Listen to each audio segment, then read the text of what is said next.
ये आंकड़ा ये बता रहा है ना 35,000 करोड़ का, कि वो खासकर 21,000 करोड़ का जो मिनिमम बैलेंस नहीं रख पाने के कारण वसूला गया है, वो ये बता रहा है कि कितनी बड़ी संख्या में लोग अपने खातों में मिनिमम बैलेंस भी नहीं रख पा रहे हैं। यानी उनकी जेब की स्थिति ऐसी नहीं है, उनका पूरा जो खोमचा है वो बिगड़ गया है, उनकी जो आर्थिक हालत है वो पूरा, जो एक आदमी अपना नक्शा बनाता है ना दिमाग में, वो सब गड़बड़ा गया है, उसका आउट ऑफ कंट्रोल जा रहा है मामला। तो इसको ठीक करने की जिम्मेदारी किसकी है? आपको अंततः ऐसा माहौल तो देना पड़ेगा ना। ये अकाउंटेबिलिटी है किसकी? वो तो सुबह से नहा धो के मतलब सूर्य भगवान को अर्घ देने में लग जाता है बेचारा, क्योंकि उसको पंडित ने कहा है, ज्योतिषी ने, कि आप तो जो है सूर्य देव को अर्घ दो, सब ठीक हो जाएगा।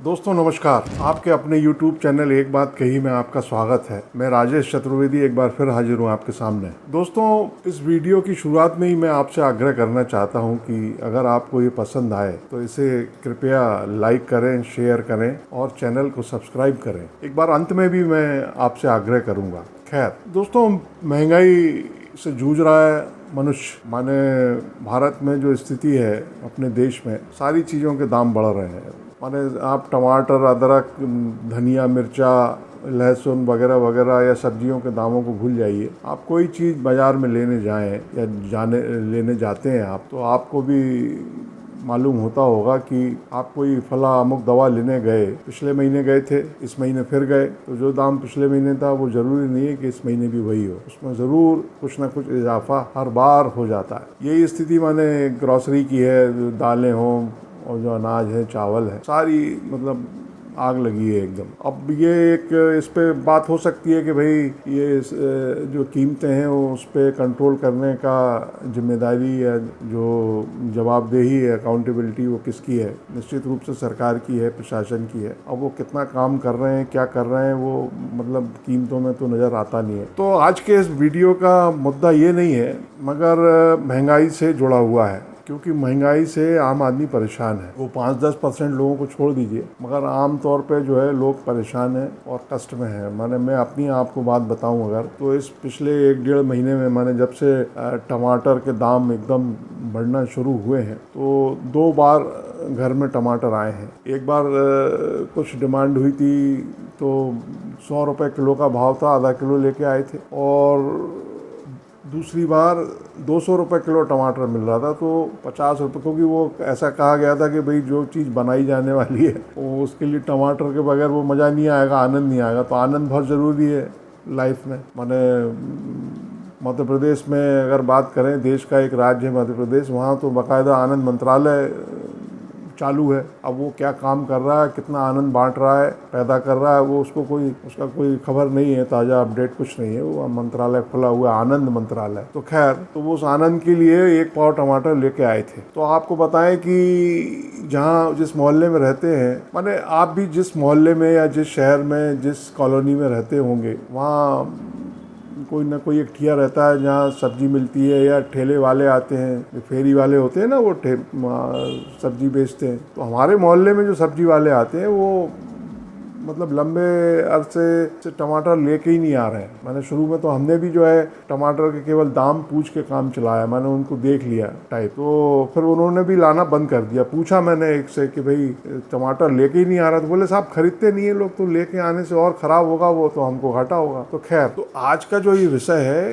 ये अब एक नज़रिए से ये सोचा जा सकता है कि भाई ये कैसा विषय है, माने ये तो चलता ही रहता है ना, मगर नहीं, ये अगर आप थोड़ा सा गहराई से सोचेंगे तो बड़ा गंभीर विषय है। और वो इशारा इस तरफ करता है कि आम आदमी की स्थिति क्या हो गई है, आर्थिक स्थिति उसकी, माने उसकी जो जेब का हाल है वो क्या है। तो एक खबर पढ़ने में आई, अभी 2 दिन पहले खबर पढ़ने में आई, संसद का मानसून सेशन चल ही रहा है, आप सबको मालूम है। तो मानसून सत्र में जो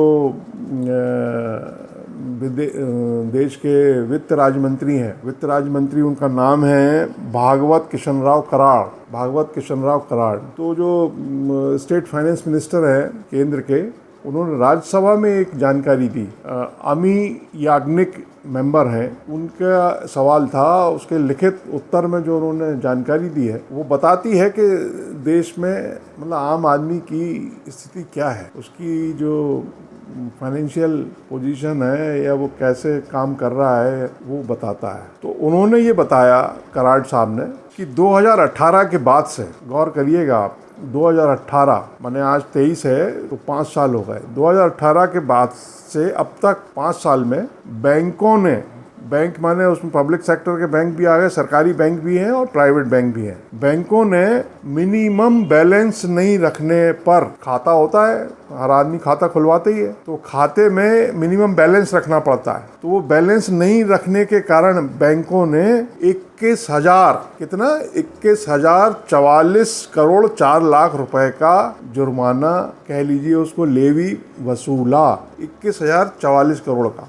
5 साल में, मतलब 4,000 करोड़ से ज्यादा पर ईयर। आगे देखिए आप, एटीएम से मुफ्त लेन देन के अलावा, माने वहाँ सीमा है ना, एक लिमिट है, एटीएम में आजकल लिमिट है कि आप इतने लेन देन कर सकते हैं, इतने ट्रांजैक्शंस कर सकते हैं, आप उससे बियॉन्ड जाएंगे, उससे आगे जाएंगे तो फिर उस पर फाइन है कह लीजिए उसको, टैक्स कह लीजिए, लेवी कह लीजिए, जो आपको नाम देना हो। तो उस पर उन्होंने कितना वसूला है, 8,289 करोड़ 32 लाख रुपए की वसूली की गई है। 8,289 करोड़ 32 लाख रुपए की वसूली, जो एटीएम की लिमिट से आगे विड्रॉल पे पैसा निकालने पर ये वसूला है। अब आप आइए तीसरा, एसएमएस सेवाएं मुहैया कराने के एवज में, बैंकों से एसएमएस आते हैं ना, वो मैसेज भेजती हैं कि इतना पैसा कट गया, इतना रह गया वगैरह वगैरह, उसका कितना वसूला है, 6,254 करोड़ 32 लाख रुपए इसके वसूले हैं बैंकों ने 5 साल में। तो ये टोटल अमाउंट हो जाता है 35,000 करोड़। कितना हो जाता है, 35,000 करोड़। अब कल गुरुवार को वो जो नो कॉन्फिडेंस मोशन, अविश्वास प्रस्ताव आया केंद्र सरकार के खिलाफ, उसकी जो डिबेट हो रही है हुई संसद में, उस पर उत्तर देते हुए फाइनेंस मिनिस्टर निर्मला सीतारमण और खुद प्रधानमंत्री मोदी ने ये सब बताया तफसील के साथ कि बैंकों ने कितनी कमाई की है, कितना लाभ कमाया, बैंक जो है लाभ में आ गए और कितना कमा रहे हैं। तो वो कैसे कमा रहे हैं, मतलब ये उदाहरण है। तो अब क्या है साहब, मिनिमम बैलेंस रखने के जो नियम है वो क्या है, मतलब अलग अलग बैंकों के लिए हैं, मगर उसमें एक कॉमन जो फैक्टर है वो ये है कि मेट्रो शहर के लिए, मेट्रो शहर में अगर आप रहते हैं और आपका खाता है बैंक में, तो आपको 3,000 से लेकर के 10,000 रुपए तक का मिनिमम बैलेंस रखना है। मेट्रो शहर जो महानगर है, बड़े शहर, मतलब अलग अलग बैंक की अलग अलग लिमिट है, तो 3,000 से 10,000 तक है, रखना ही रखना है। अब शहरी इलाके जो हैं, जो मेट्रो से थोड़े छोटे शहर हैं, अर्बन एरिया, वहाँ नियम ये है कि 2,000 से 5,000 तक की है,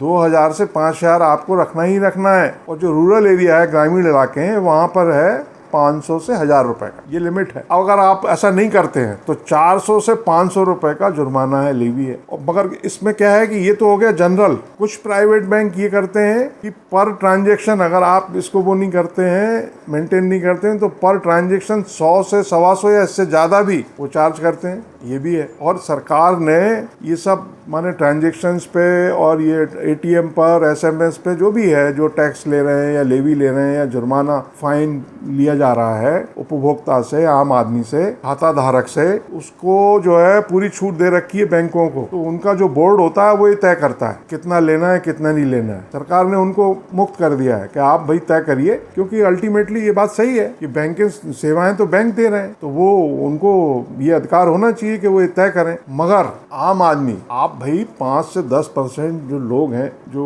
वर्ल्ड बैंक की रिपोर्ट से लेकर तमाम रिपोर्टों में जिनका जिक्र किया जाता है, भाई आपकी जो इकोनॉमी है वो आखिर, मतलब ये दुनिया में चर्चा चली रही है ना कि हमारी अर्थव्यवस्था के शेप में चल रही है, जो पैसे वाला है वो और ऊपर जा रहा है और जो गरीब है या जो जिसके पास पैसे नहीं है वो और नीचे जा रहा है। तो ऐसी स्थिति में इस बात की चिंता कौन करेगा कि जो आम आदमी है, जो 10,000 रुपए, 5,000 रुपए, 15,000 रुपए, नौकरी पेशा है, 20,000 रुपए, 25,000 रुपए महीने कमा रहा है, 30,000 रुपए महीने कमा रहा है, उसके बच्चे मान लीजिए पढ़ रहे हैं, स्कूल में पढ़ रहे हैं, हायर क्लासेस में, कॉलेज में पढ़ रहे हैं, बाहर रह रहे हैं, जिस शहर में वो नौकरी कर रहा है, अपना कमाई कर रहा है, उससे बाहर बच्चे कहीं रह के पढ़वा रहा है, क्योंकि हर आदमी का सपना होता है भाई, हर आदमी चाहता है कि जीवन में उसने जो संघर्ष किए वो उसके बच्चों को ना करना पड़े। तो वो बाहर पढ़ा रहा है, कैसे पढ़ा रहा है वो, मतलब सबको पता है, आप लोगों को पता है, आप जानते हैं, समझते हैं। तो अब लेकिन अब ये शर्त है, अब जो आदमी 20,000 रुपये महीने कमा रहा है और मान लीजिए वो चेन्नई में रह रहा है, मुंबई में रह रहा है, और उस पर वो नियम लगा हुआ है कि साहब वो 3,000 से 10,000 उसको हर महीने रखने ही रखने। अब वो बच्चों को भेजता है 10,000 रुपये मान लीजिए। अब बच्चों का खाता खुलवाना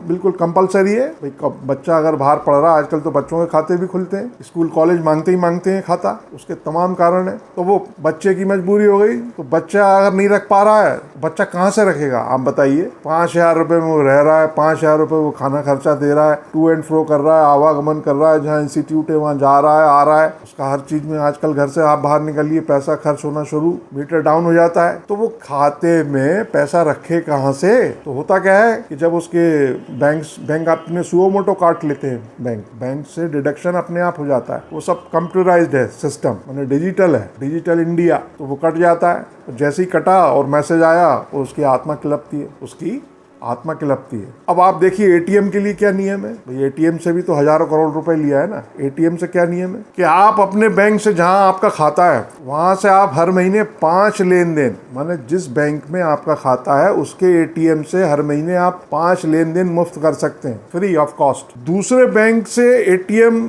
अगर मेट्रो शहर में है वो, तो आप महीने में 3 कर सकते हैं, और नॉन मेट्रो शहर में आप 5 कर सकते हैं। माने मेट्रो शहर में तो क्या है कि मिनिमम मैक्सिमम 5 कर दिया उन्होंने, और जो नॉन मेट्रो शहर है उसमें कर दिया है उन्होंने 5 कर दिया है, और दूसरे बैंक से 3 कर दिया उन्होंने। अब ये जो नियम है 1 जनवरी 2022 से चल रहा है। तो एटीएम में क्या है कि अगर आप ये जो लिमिट है इसको क्रॉस करते हैं तो पर ट्रांजेक्शन 21 रुपए का आपको लेवी देनी है, वो जो टैक्स है वो देना दे। अब बताइए तो मनुष्य क्या करे। मनुष्य खाते में पैसा रख नहीं पा रहा, खाते में पैसा नहीं रख पाने के कारण उसके पैसे कट रहे हैं। वो जो बच्चों के खाते खुले हुए हैं वो बेचारे नहीं रख पा रहे हैं, तो उनके अलग कट रहे हैं। तो मतलब पिताजी के भी कट रहे हैं या माँ बाप के भी कट रहे हैं, बच्चों के भी कट रहे हैं, तो कट ही कट रहे हैं। अगर आप मनुष्य की वो जो 90% है, 95% है, उसकी स्थिति ऐसी कर दीजिए कि अगर मान लीजिए वो अपने खाते में नहीं रख पा रहा है, क्योंकि ये जो फिगर है, ये आंकड़ा क्या बता रहा है, ये आंकड़ा ये बता रहा है ना 35,000 करोड़ का, कि वो खासकर 21,000 करोड़ का जो मिनिमम बैलेंस नहीं रख पाने के कारण वसूला गया है, वो ये बता रहा है कि कितनी बड़ी संख्या में लोग अपने खातों में मिनिमम बैलेंस भी नहीं रख पा रहे हैं। माने उनकी जेब की स्थिति ऐसी नहीं है, उनका पूरा जो खोमचा है वो बिगड़ गया है, उनकी जो आर्थिक हालत है वो पूरा जो एक आदमी अपना नक्शा बनाता है ना दिमाग में, वो सब गड़बड़ा गया है, उसका आउट ऑफ कंट्रोल जा रहा है मामला। तो इसको ठीक करने की जिम्मेदारी किसकी है। आपको अंततः ऐसा माहौल तो देना पड़ेगा ना। ये अकाउंटेबिलिटी है किसकी। वो तो सुबह से नहा धो के मतलब सूर्य भगवान को अर्घ देने में लग जाता है बेचारा, क्योंकि उसको पंडित ने कहा है, ज्योतिषी ने, कि आप तो जो है सूर्य देव को अर्घ दो, सब ठीक हो जाएगा। दे रहा है, बेनागा दे रहा है बेचारा। मगर ये जो बैंक पैसा काट रही है, उसका बैंक को काटना चाहिए, क्योंकि बैंक सर्विस दे रही है, सेवा दे रही है, काटेंगी। मगर वो तैयार भी है, उसको बुरा नहीं लगता। मगर उसको बुरा तब लगता है कि उसकी हालत वैसे ही खराब है, और ये कभी भी मैसेज बच जाता है कि साहब इतने कट गए। तो ये स्थिति है, आप लोगों को इससे अवगत कराना था। मैंने ये खबर पढ़ी थी तो सोचा कि आपको बताऊं। आपको ये वीडियो कैसा लगा ये अपने कमेंट में जरूर बताएं, और इस चैनल को लाइक करें, शेयर करें और सब्सक्राइब कर लें। धन्यवाद, नमस्कार।